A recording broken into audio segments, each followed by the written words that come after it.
First of all, I want the essence of things. Like you find, for instance, in Waiatapu, you have an enormous amount of impressions. But in Waiatapu I have been selective. I chose certain things that are important, artistically speaking. So all the things that an artist can use, the picture postcard, the illustration, the landscape, didn't interest me that much, except when it was really spectacular. So at all times I have been highly selective of a place. As a consequence, I have done things that no other photographers photographed. You see, they have been concerned with what you'd call the general view. My view has been selective. When I approach, for instance, Bali, then it is once more I am functioning selectively. What am I doing it for? I want to photograph the arts and crafts of Bali. Then I isolate certain things. Social realism, what you see today is not interesting because it is westernization, confusion of taste, the introduction of bad taste. All the things that are wrong, all the things that are destroying this natural power of a culture, I'm not interested. There is no interest in decadence. There is no interest in degeneration. So whatever I photographed in Bali was a concern with its purity, its strength.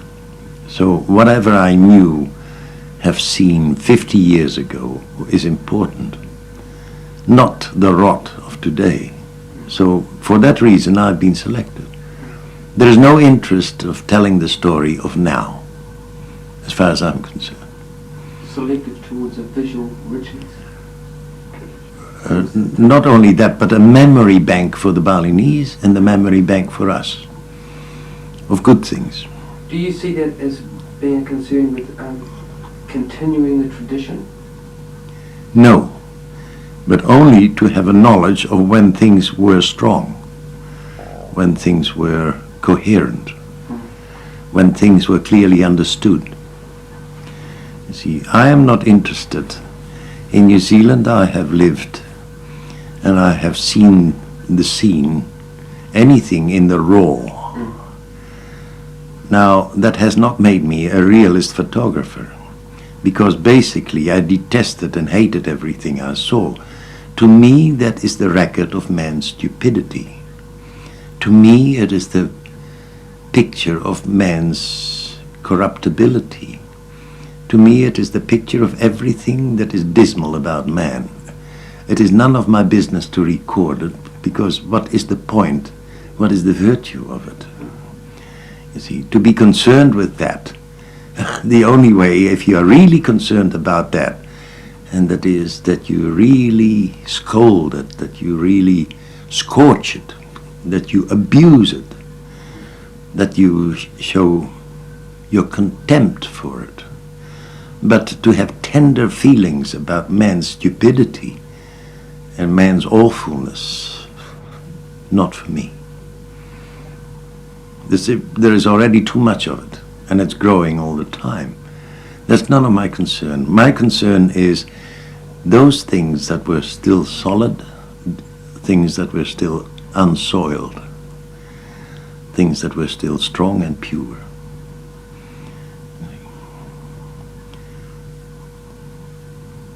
And that's why at Waiatapu you went to nature? When Waiatapu shows you nature at its most beautiful, at its purest, at its best, when nature shows itself as a designer, when nature shows itself as an artist, then it is important material for artists. My whole life, the question has been, what is important to me as an artist? The second thing that came up if it is important to me, it is important to every one of my fellow artists, fellow craftsmen. If it is important to me, it is important to many more people.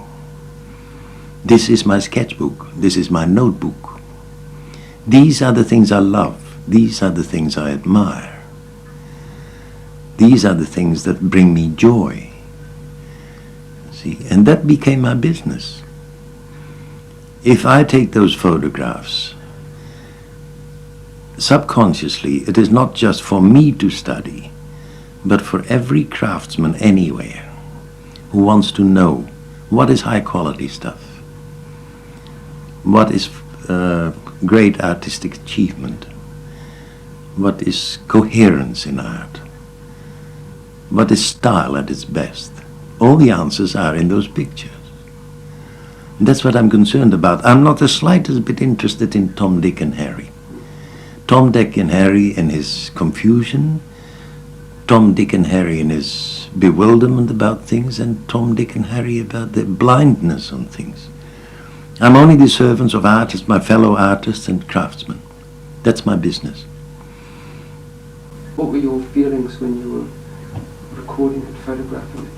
That direct connection with nature, with natural forces? I was conscious from the moment I arrived that I had encountered a dream scene, a dream world. Utterly fantastic and unbelievable. And I saw it change under the seasons, and it was teaching me something all the time. It was adding to my knowledge as a designer. It was enriching me all the time in the most unexpected ways. And but above all, I realized that I was in a dream landscape, something more beautiful than Dali ever thought up, or any living artist that ever thought up. You see, and what is more, I mean, it had that motion in it. It had the change of the weather in it. From sunset to sunrise, everything. After storms, its transformations. And, you know, as I started to probe wider and wider, I discovered more and more very different things. You come to a terrace, and then all of a sudden, bang, you see this of the terrace. I mean, nobody had photographed that before. I mean, they photographed the terraces, but not the art that is right at your feet as you saw it. You see, a revelation. This is the most fabulous art gallery I've ever seen. And that is the joy, the discovery of it. Wow. Hell. You know, shit. The extraordinary. You know? And not only that, it's all for me. Because I haven't seen a single illustration anywhere in New Zealand that features it, that shows it. I'm the first. I'm the first to do that. I'm the first to get as close as that to these things. And then I get closer and closer until, you know, my camera gets really down to close-ups, very close-ups. And it constantly keep on revealing. The closer you get, the more astonishing the discoveries become. I'll go back here. When were you taking these photographs, Theo? When did you first start taking geothermal studies? Pretty well on my arrival. Yes. Which was in the 50s?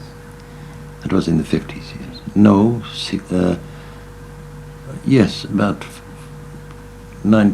going towards the 1960s. And then you pursued it for quite a while. I mean, like a very intense period over which time you took many thousands of photographs. And in the beginning in black and white, and then you moved... First in black and white, yes. And then to colour. And then my second visit to Rotorua, I started on colour. But the first phase of recording in Rotorua was all black and white. Yes. You see, by that time, I mean, that was still after the war, and many things were very difficult to get. Such as colour film. Yes, but as soon as colour film became easily obtainable, And that just about coincided with my second visit to Rotorua. I started on color. And the cameras that you used to take them? Were very cheap. Yes. One Icoflex, which is a cheaper thing than, let me say, the Rolleiflex. And then that is mainly the camera that I used. And then later on, as soon as I got into color work, I used the Canon camera, the early models of Canon cameras, with all the close-up lenses that go with it. But for both my cameras, I constantly got more and more close-up lenses, because I was moving closer all the time. The closer I got, the more the revelations were. The rhythm, there's a very positive rhythm in your work. The idea of Paul Klee and the idea... Everything I know as a dancer goes into the hands that draw. Right. Yes, indeed. My whole body knows the thing. Yes. Like Pene Taiapa with his carving, you with your dancing heritage, your training and so on, you put that into your work. That goes into it, yes, automatically. Yeah. Well, There's not a thing that has possessed you that does not function when you function as a painter. Right. That it even includes the music. Right. Well, those rhythms, those lines. Can we talk about Paul Klee's statement, taking a line for a walk? Line for a walk. Yes, that's something that's obviously been, because that's what you do, isn't it, with those lines when you dip them in string, the string in blue. You would take that line for a walk, and the eye, it's like a path for the eye to follow. But also everything, every adventure that you can possibly have with the line. Yes. And that has been the main joy in my life, this constant experiment. Right. Trying things out I don't know. Right. Moving into the unknown. If it became familiar, out. You'd move on. Not interested. Yes. Right. So that has always short-circuited the thing. I could not be led into just doing things that I already knew. Well, with your paintings, you took some pretty radical steps in your painting, as I see it. You, for example, you used a new material, which was PVA, and then you combined it, for the first time perhaps in, say, New Zealand art, you combine it with the primary colours, red, yellow and blue, and in some instances green, and you use black and white, which, and what you did is, can you tell us about the processes involved in doing these paintings and producing these paintings? You would work on small pieces of paper and get an idea.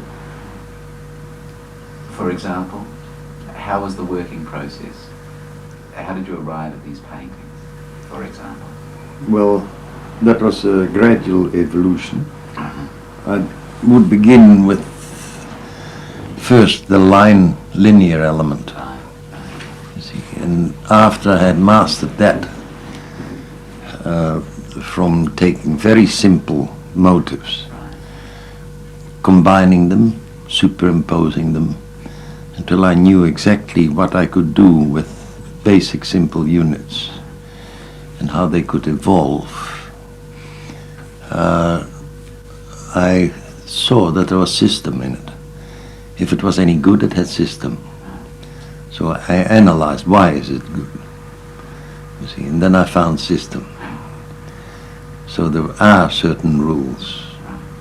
Discovering the rules for something that has no precedent. You see, why is this good? And there's not a handbook or anything that can guide you to that. You have to find out for yourself why it is good, or why it is so forceful. And then the next thing is, of course, I do the same thing when I use color. You see, when I used lines, I started off with very simple lines in, let me say, 3 colors, and see what happens when I crowd them together, widely separated. See what lines do, colors do, of a certain thinness or a certain thickness, of a certain quantity. So I did all those basic things until I knew an awful lot about these basics.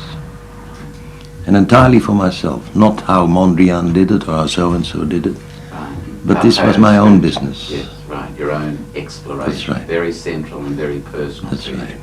You're exploring a series of problems. So I never devised what you'd call a system like so-and-so or like so-and-so. I devised my own system based on my own experience. And experience and observation.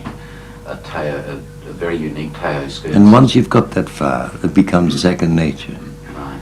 And Can we talk about the reaction to those paintings in 1964? How were they received? What happened at the exhibition? Did you sell many? Was it a sellout? Did you get favourable reviews? How was that? total indifference. Total indifference. Total indifference. Is that right? People felt most uneasy about the whole thing. Is that right? Because this was something that they could not tag anything onto it. It was so abstract I see. that they could not recognize in it anything or associate with anything. Right. And that they felt most uncomfortable about that. You got into a lot of experiments there with running paint, dripping paint, allowing paint to move freely over the surface of the hardboard. Can you tell us about some of those paintings? Because Well, it's something that I... You see, the more I got into this design kind of thing, the more I realized that I had to let go every notion of making art. It was a liberation process. To hell with making art. What you do is experiment. You see, what that experiment leads to is quite inconsequential. The only thing it leads to is knowledge. So I was free. So when I started to use what happens when I use running paint, you see, in certain blobs, and you let the thing stand, and according to how much paint has been applied to it, it will run in a certain way. And then all of a sudden, before it has reached a certain stage, you change the board's direction, you put it on its side, and it starts running in another direction again. See? And I saw the most amazing things happen that way, depending on my timing Yes. of when I changed direction. And then I realized, that running paint plus moving my board this way and that way, that I had the record of this thing and the natural forces of paint and what paint will do under these circumstances was doing a design act. You see, that merely the manipulation of the substance plus turning a board over to another side of it. Your One of involvement its side. with the... And I never thought of them in terms of a final picture that I had acquired. Right. You see, because I photographed them. When I had something I liked, I photographed it. And let me say I would have 4 or 5 experiments. Right. And then I had the negatives. And then I put one negative over the other. And they matched up perfectly. They made other designs again. Right. So I was merely superimposing my experiments, one over the other. Right. Let's ask you a question now about the relationship between your experiments with Indian ink on glass and your paintings. To me, they seem to be quite closely related. Some of the experiments that you were doing with Indian ink on glass and documenting photographically have got some strong relationships with certain ideas that are present in your abstract painting. Is that right? No, they had a life of their own. They have like different mediums, yes indeed. Different medium, but they had a life of their own because, I didn't have the faintest idea how that would behave on glass. I did not know what a rubber would do on glass or what matchsticks would do. I had to find out. And then I had a modeling tool for clay, and that did something else again. See, and then I used a bit of cardboard of a certain width, And I watched what that would do. And then I had a razor blade.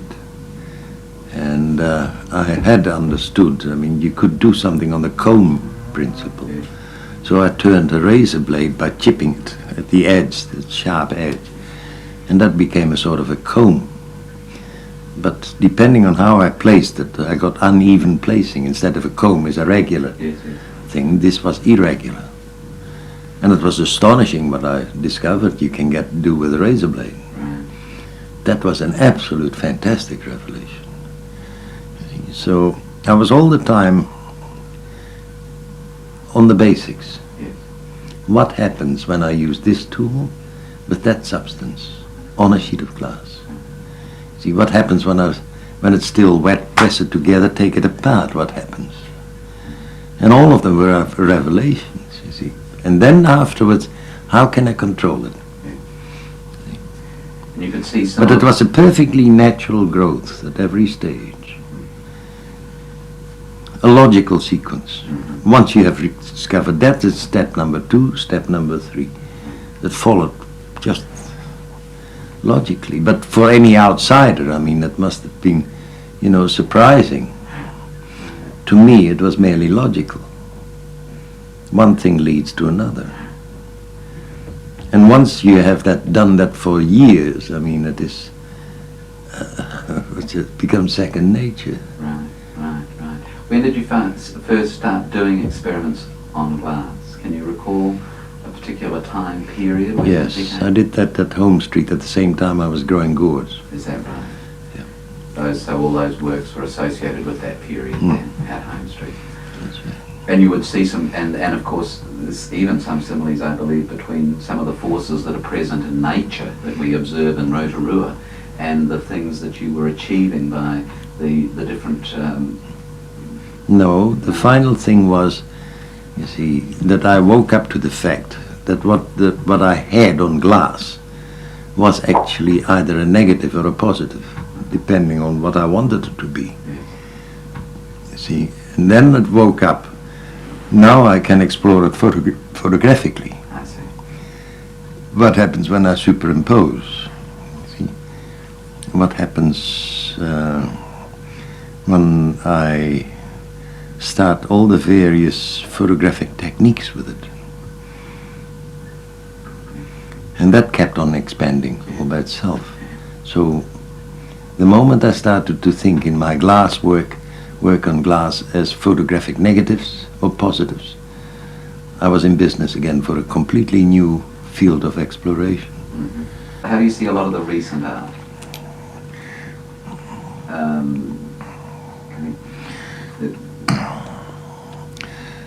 Conceptual art is all right as a concept, as a proposition, to say, is this art?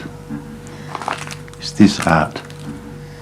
Is this art? For as long as we haven't answered the question yes or no, it remains unanswered. You see, so if people come and said, we have conceptual art, is that art?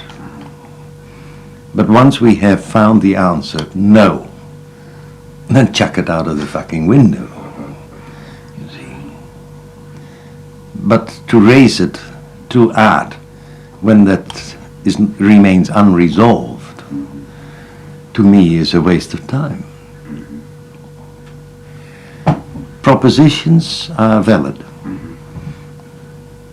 until the proposition has been tested and tried and examined with the answer yes or no. But if we refuse to arrive at that yes or no, then, the whole thing is useless. But it's valid enough if we want to know something. Is this art, or is this art, or is that art? Then we are thinking about art. I'm for that. Yes.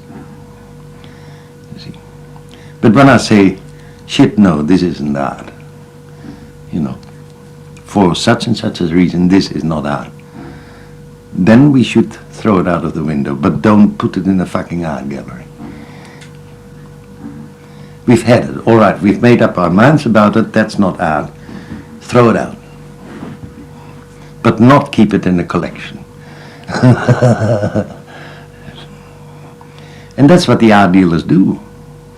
You see, it becomes history of art. Propositions are wonderful things. For as long as we ask the questions, is this art? You know, could this be art? Then we are alive. Our intellect is working. We have to find the answer, yes or no. And that's what matters. But once we have made up our mind, no or yes, then we have to act accordingly. Of course, Duchamp did some interesting things in that area, didn't he? Like with his ready-mades, questioning all that. That was, again, you see, is this art or not?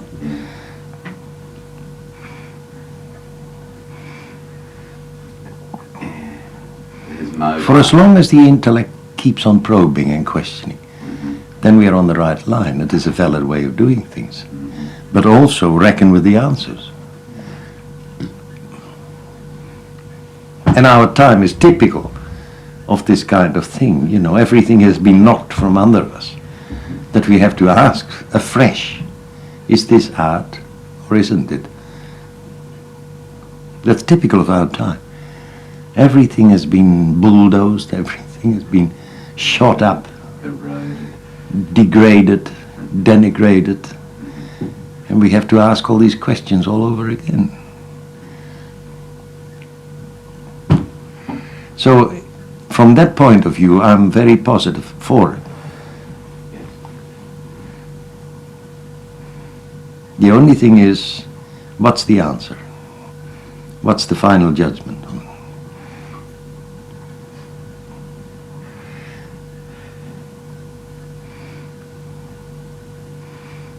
Well, a lot of people didn't consider Duchamp's, shall we say, nude descending a staircase, which was exhibited in America in 1913 in that significant exhibition at the Armory in New York.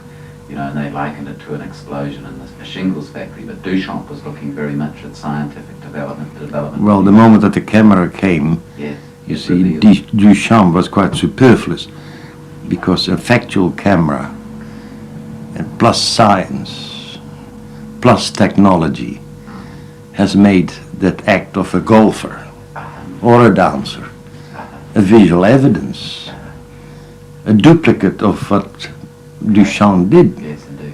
A nude descending the stair is a visualization of what the camera has repeated with far more deadly accuracy. Yes, yes. Then Duchamp's painting becomes obsolete. It was very interesting. He saw it before the camera did. That's all. But now today we know that the camera can do the job better. Yes, yes. But hadn't he studied Muybridge? Looked at Muybridge's work?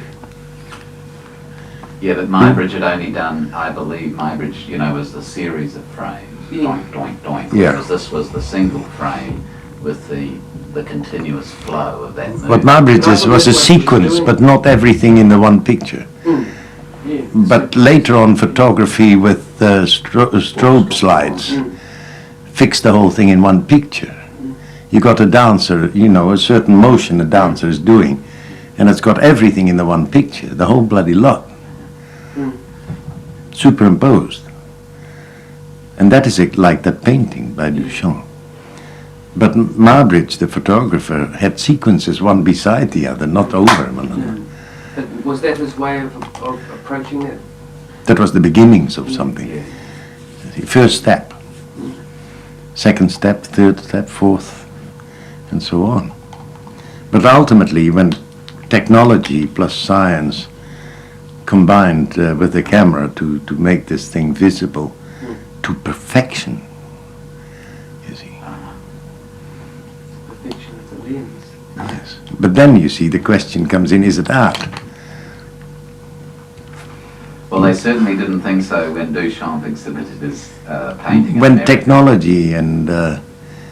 technology and photography combined, you see, results in this perfection, the question remains, is it art? Yes or no?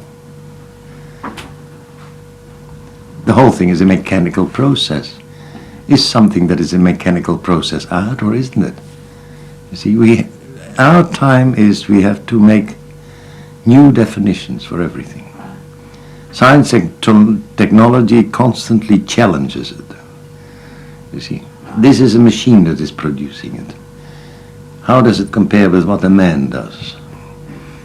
Is man capable only of producing art, or is a machine capable of producing art? And we have to find a definition. In other words, it's shaken up everything that we thought. And we've got to find a new answer to that one. The Bauhaus were very good in that area, weren't they, in trying to create new ideas. Completely new, unprecedented ideas. Yes. But also constantly questioning.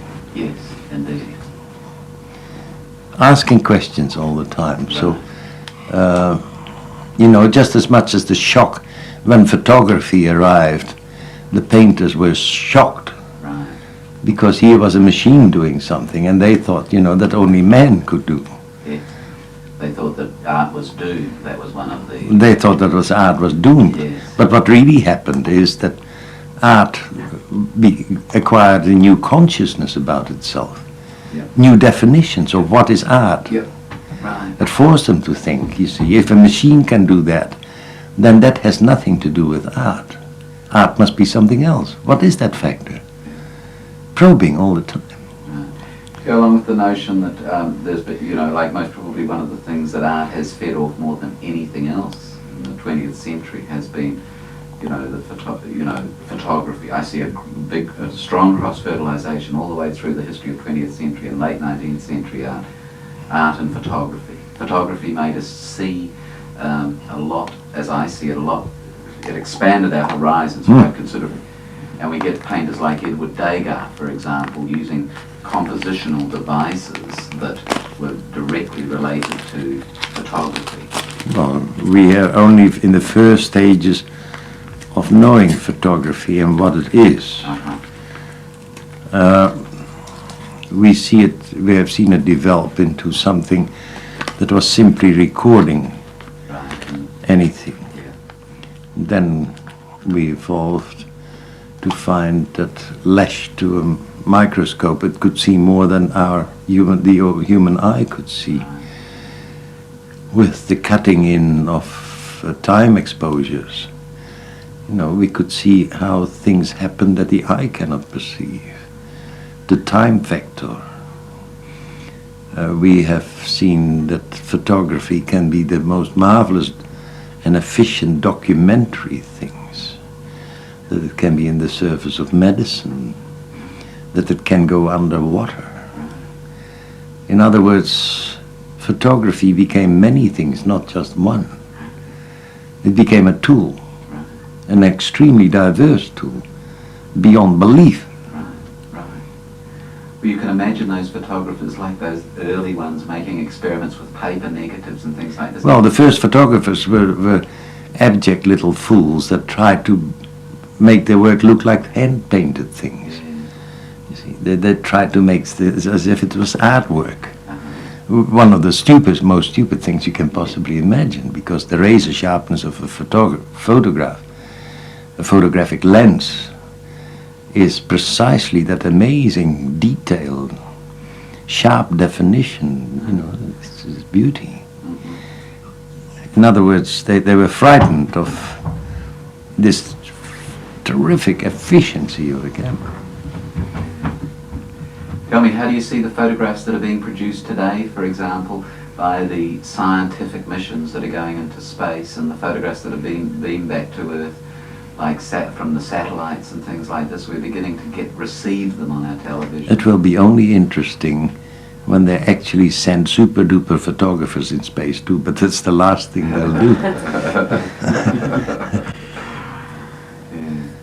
No, photography has certainly gone along. They just, you know, they want any kind of skill, any kind of efficiency in a man, except that visual, the visual wizard, the artist with a camera. It's the last man they'll put in. We are not mature until we've put one in. Yeah.